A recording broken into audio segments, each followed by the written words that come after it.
Patrice, bonjour, merci de nous accueillir dans ta maison Salut Marc. familiale qui, comme toi, a une histoire. Bon, je sais que ta présence à Vence cette année a été un petit peu plus longue que d'habitude. Tu es venu pour le Printemps des Poètes qui n'a pas eu lieu pour les raisons que tout le monde comprendra. Et du coup, tu restes jusqu'à la prochaine manifestation littéraire qui s'appelle Lire à Vence, qui est un festival du livre très modeste mais qui prend de plus en plus d'importance et qui aura le bonheur de t'accueillir cette année. Alors, avant tout, avant d'en venir directement à la passion des livres, dis-nous quelques mots sur cette maison qui a une si belle histoire. Ah, bah, cette maison s'appelle la Villa Locan. Elle a 110, 100, 115 ans. Elle a été construite par mon arrière-grand-père qui était maçon puis architecte et puis occupée ensuite par tous les membres de ma famille, dont Eugénie et Jean. Et Jean Delbourg, qui était une figure vansoise, qui était un ami des pompiers, qui était un homme de convivialité et un homme de générosité. Bon, moi j'ai pris la suite modestement de cette maison, mais dans un repli plus solitaire. Il faut dire que la période est un peu moins conviviale, consensuelle que jadis, mais je continue à tenir un bout de bras cette grande maison. Où je vis avec mes fantômes, hein, où je vis avec mes souvenirs, et puis où je continue à écrire, à recevoir mes enfants, bon, essayer quand même de me souvenir du temps jadis. Alors en fait, cette maison, elle a aussi une histoire concernant ton œuvre, tes œuvres, puisque si certains de tes livres, nombreux, se passent à Vence, certains aussi ont été, à défaut d'être écrits, au moins relus et corrigés ici. Oui. Oui, j'ai au moins 2 livres qui se passent à Vence. Un livre qui raconte l'histoire épique des sanatoriums des années 50, entre la Maison des Mineurs et le Cadran Solaire, anciennement Ad Astra, où j'imaginais la présence un peu polémique de deux personnes, l'une de gauche et l'autre de droite, Albert Parras et Henri Calais, tous deux enterrés au cimetière Meyer, là, le vieux cimetière de Vence. Et donc, ce livre-là est entièrement construit autour du Vence des années 50. Un autre, un livre de poésie qui s'appelle toujours Longtemps j'ai cru mon père immortel, a été écrit ici et rend hommage un petit peu justement à cette maison, à mon père, à ses relations, à son mode de fonctionnement ici, parce que lui, lui restait aussi 6-8 mois, mais bon, il avait la main verte, c'était un bricoleur, il avait des relations avec des Vensois que je n'ai pas. Donc c'était une époque différente, voilà. Et puis, beaucoup de mes livres, au moins une dizaine, ont été écrits ici. Parce que Vence me donne l'énergie, me donne une espèce de carburant pour relire, pour dorloter le style, parce que moi je viens de la poésie, donc pour moi les bouquins c'est plutôt des histoires de mots que des histoires de linéaires avec des personnages. Donc ici j'aime bien mignoter, c'est mon jardinage à moi, quoi. C'est l'horticulture de la syntaxe, donc. Je suis 2-3 heures par plus parfois aux terrasses de Vence, à la Régence, particulièrement à la Régence, que tu connais bien, Marc, où là je travaille, je rêve, j'écoute, je stocke. Voilà, c'est un moment pour moi privilégié. Alors venons-en justement un peu à cette idée et cette passion à la fois pour l'écriture et pour les gens qui ont écrit, notamment ces jongleurs de mots sur les traces desquelles tu es souvent allé. Oui. Et venons-en aussi, comment, après tes études, t'es-tu dirigé d'abord vers le journalisme et après vers le fait, parce que si on lit avec attention ta fiche Wikipédia qui est bien faite, on voit poète, auteur, romancier, chroniqueur, animateur d'ateliers d'écriture, parfois en milieu sensible. Oui. Donc tout un voyage dans un large paysage concernant l'écriture et la littérature. Oui, c'est Alors, vrai. Oui. et comment t'es-tu dirigé vers ce paysage? Quand j'étais plus jeune, j'avais créé une revue de poésie qui était liée un petit peu déjà à Vence, puisque j'avais créé ça avec un jeune libraire qui s'occupait d'une librairie à Vence qui s'appelait l'Oiseau Lire. qui s'appelait Yves Dimano, qui est maintenant devenu un personnage de la vie littéraire, puisqu'il est directeur chez Flammarion de la poésie. Et donc j'avais créé une revue qui s'appelait Exit. Elle avait été créée ici, entre Vence et Paris, avec deux autres amis, dont Olivier Keplin, qui a été brièvement directeur de la Fondation MAG. Donc c'était une revue de poésie qui frottait les poètes et les peintres, dans un souci un petit peu détonnant, avec des textes, beaucoup de textes poétiques, mais aussi des présences comme Jacques Monory, le premier numéro de cette revue, avec Jacques Monory, qui est actuellement à l'affiche de la Fondation MAG comme invité principal. Donc j'ai créé cette revue. Ensuite, cette revue a plu aux critiques. Quelqu'un est venu chez moi pour faire une critique sur cette revue de poésie. Puis il m'a dit, vous aimez la poésie, justement, il n'y a personne qui s'en occupe dans notre journal. Est-ce que vous voulez faire des piges hebdomadaires? C'était les nouvelles littéraires. Nous étions dans les années 72, 73. J'avais 25 ans. Et donc j'ai commencé à faire des chroniques brèves sur la poésie, puis sur les romans, puis j'ai pris en charge la rubrique littéraire, puis je suis devenu un habitué, un pilier des nouvelles littéraires et un des créateurs de l'événement du jeudi ensuite. Et puis ensuite le Nouvel Observateur, donc ça a été 30-35 ans d'articles dans les journaux. Voilà. Alors ça c'est le côté lecteur et d'une certaine lecteur. manière analyste. Hein. Oui. Il y avait la musique aussi, parce que je m'occupais... Oui, tu es aussi chroniqueur je m'occupais des livres et aussi de la chanson française. Voilà. D'ailleurs, tu as écrit aussi sur... Oui, j'ai écrit sur à côté des jongleurs de mots, il y a un bouquin qui s'appelle Les Funambules de Larry Tournelle et qui dresse un tableau du musical français d'aujourd'hui. Voilà, donc ça c'était le côté, tu lis et tu analyses, on ne dit pas tu juges. Ça me fait penser aux critiques de cinéma qui sont devenus réalisateurs après. Ah bah oui, la nouvelle vague. Exactement. Les Truffaut, les Chabrol et les Romer, oui, bien sûr. Alors qui ont commencé par s'occuper du cinéma des autres, oui. Et après en ont fait, et ont constaté que c'était pas toujours facile d'être analysé ou jugé par les autres. Et ils s'en occupaient de façon assez abrupte, assez méchante, parce que quand on regarde les articles de Truffaut aujourd'hui, il était d'une vacherie. Mais je l'ai été aussi, j'ai dit beaucoup de mal. Jamais des poètes, mais il y a certains romanciers à succès qui se souviennent de papier, de ma plume, qui n'était pas toujours très tendre. Ouais, donc ça, c'était le côté critique, à tous les sens du terme. Maintenant, venons-en à ton arrivée dans le monde des auteurs. Quel a été ton premier livre? Bon, j'imagine que ça a été d'abord un recueil de poésie. Oui, bien sûr. Avant de venir au roman. Bien sûr. Longtemps avant, c'était un recueil de poésie qui s'appelait Toboggan, qui était un livre publié à des éditions aujourd'hui disparues, les éditions de la Tanor. Je devais avoir 23-24 ans, c'était à l'époque de cette revue Exit. Et donc, mais depuis, j'ai jamais cessé de publier de la poésie. Là, j'en ai publié encore il y a 2 ans. Avec une certaine fidélité à une manière de poser les mots sur la page, avec une poésie en vers libre, assez réaliste, liée au quotidien. Une poésie, pas la poésie blanche, pas la poésie métaphysique, mais une poésie, vraiment de constat, on peut dire, de procès-verbal, souvent. Et cet attachement à la musique de la syntaxe, cette passion pour les mots et à tous ceux qui les ont célébrés jusqu'à maintenant.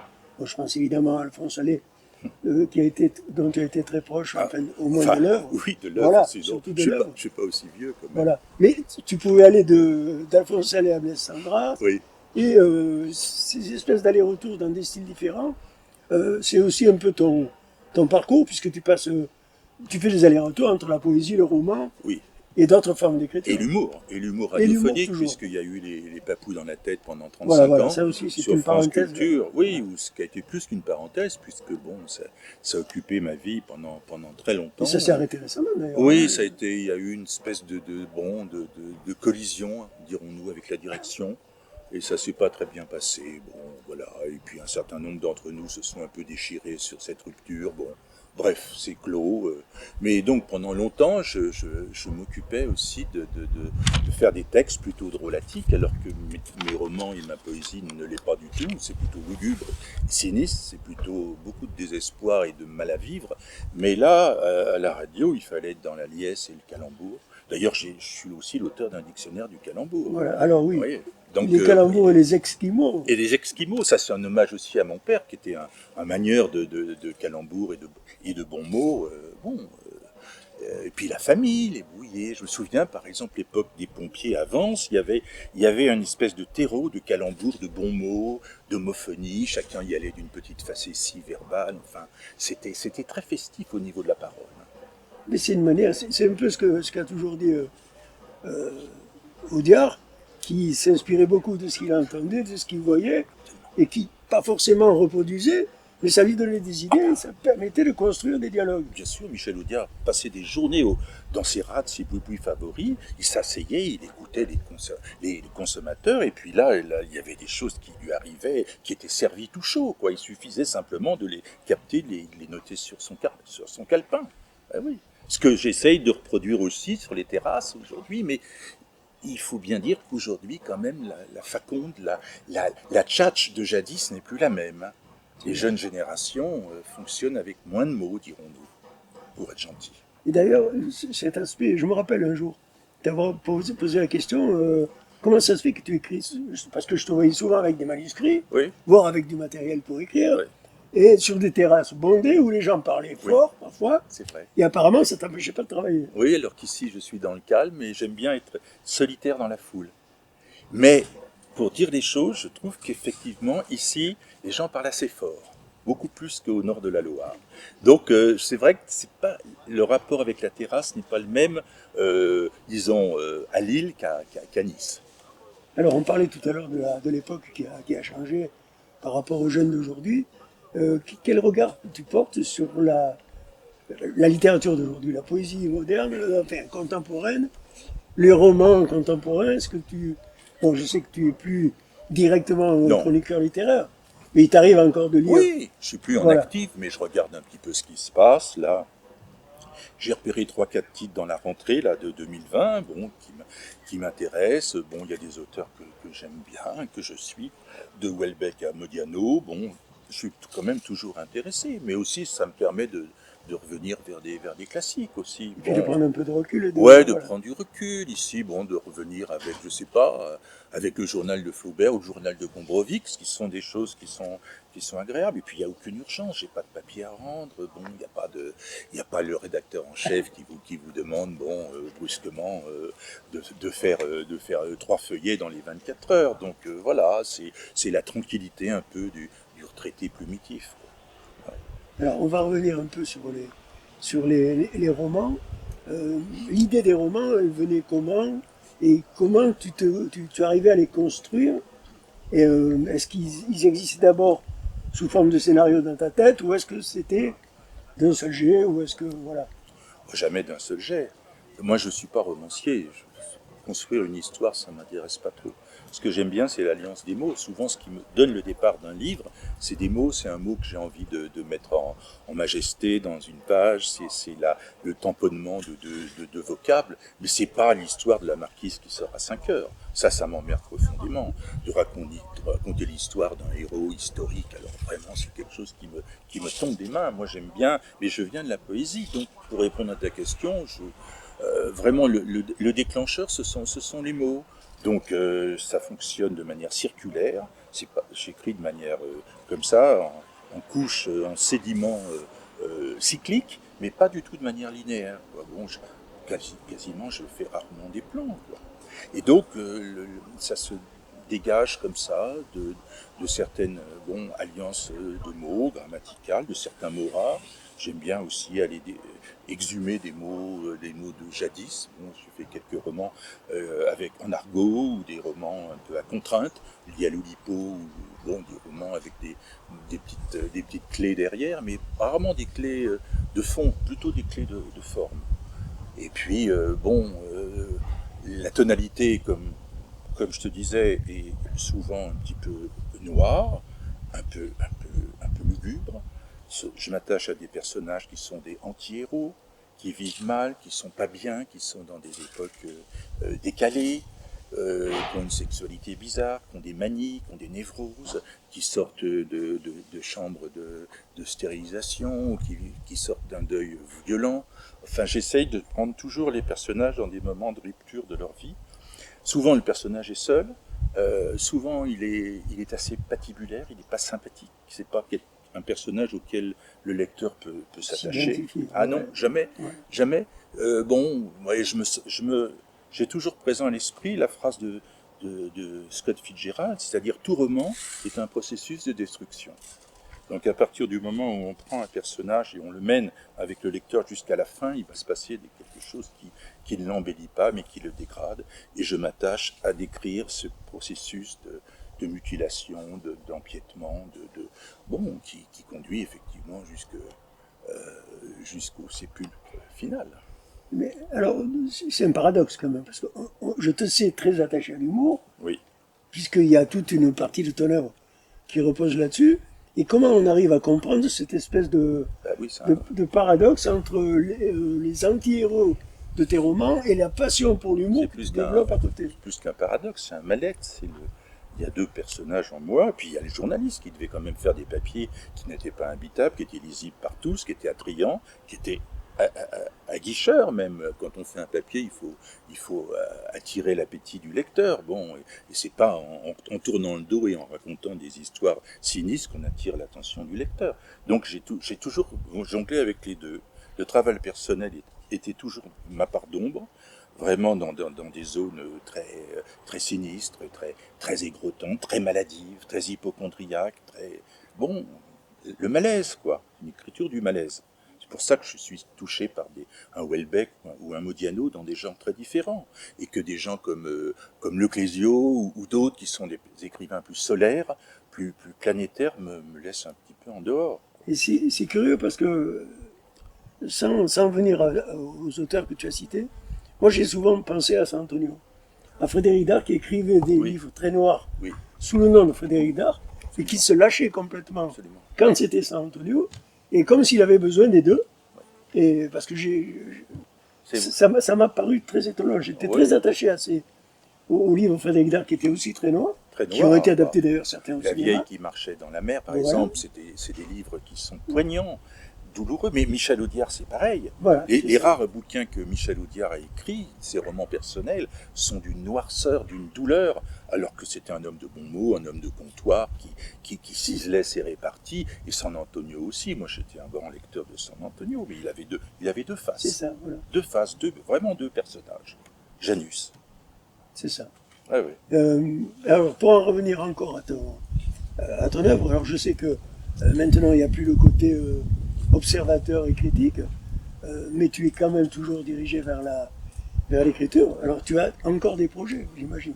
Oui, bah, il y a ce projet autour d'Henri Gallet dont je te parlais. J'aimerais bien mener à bout une fiction romancée sur cet homme, donc qui est mort en 56, avance, dans les bras d'une jolie femme au Baou de Saint-Janet, qui a une œuvre magnifique, La Belle Lurette, le Fièvre dans les polders, le Mérinos, qui a un style vraiment épatant, qui est bien oublié. Donc j'aimerais le ressusciter, raconter ses derniers instants avance, raconter sa vie de journaliste, raconter sa sexualité assez étrange, raconter la façon dont il est parti en Amérique du Sud en piquant dans la caisse de la maison qui l'employait. Enfin, un espèce de personnage humaniste, un grand ami d'Albert Camus, qui était chroniqueur à Combat. Donc voilà, j'aimerais faire ça. Et puis j'ai deux manuscrits sous le bras, mais actuellement avec le pangolin, les éditeurs sont pas très bon. En plus quand on arrive à un âge, pas vétéran, mais à 70 balais, les éditeurs, c'est plus difficile à trouver qu'à 40. Et quand on n'est plus en active non plus, quand on n'a pas la possibilité de renvoyer l'ascenseur aussi, tu connais le problème, Marc, tu as vécu peut-être ça, c'est plus difficile, mais bon, comme dit l'autre, il vaut mieux avoir un manuscrit qu'un éditeur. Donc je travaille, j'ai des textes, et puis on verra bien. Voilà. Ben, merci, C'est doublement merci d'avoir raconté un Patrice Delbourg qu'on ne connaît pas forcément, Non. et puis d'être revenu un peu sur ta carrière, qui nous permettra de te connaître un peu mieux. Merci de m'avoir rendu visite sous les ramures de cette maison auquel je suis très attaché, mais qui me donne du souci.